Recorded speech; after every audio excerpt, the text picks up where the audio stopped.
fill in the blanks with correct articles and preposition।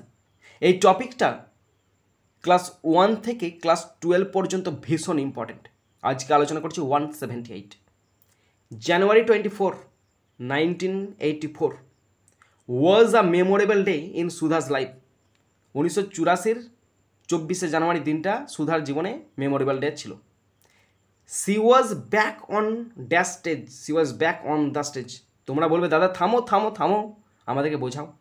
সে কোথায় ফিরছে? স্টেজেতে ফিরছে। একটা নির্দিষ্ট জায়গা তার দা বসে গেল। অ্যারেঞ্জমেন্টস ব্যবস্থাপনা ওয়ার মেড করা হয়েছিল ড্যাশ আর ডান্স প্রোগ্রাম। ডান্স প্রোগ্রামের জন্য একটা ব্যবস্থাপনা করা হয়েছিল। এই যে ডান্স প্রোগ্রামের জন্য, জন্য বলতে কি বসে? ফর বসে, তাহলে ফর হার ডান্স প্রোগ্রাম, প্রোগ্রামের জন্য। কোথায়? বিগ হলেতে, অ্যাট এ বিগ হল, কারণ প্রথমবার উল্লেখ হচ্ছে তাই অ্যাট এ বিগ হল। ড্যাশ বোম্বে, ইন বোম্বে, বোম্বে একটি শহর তাই বসে গেল ইন। দা কেন বসলো? দা বসলো নির্দিষ্টভাবে স্টেজটা কিসের জন্য? ফর হার ডান্স প্রোগ্রামের জন্য। বিগ হল বড় হলেতে, ইন বোম্বে বোম্বেতে।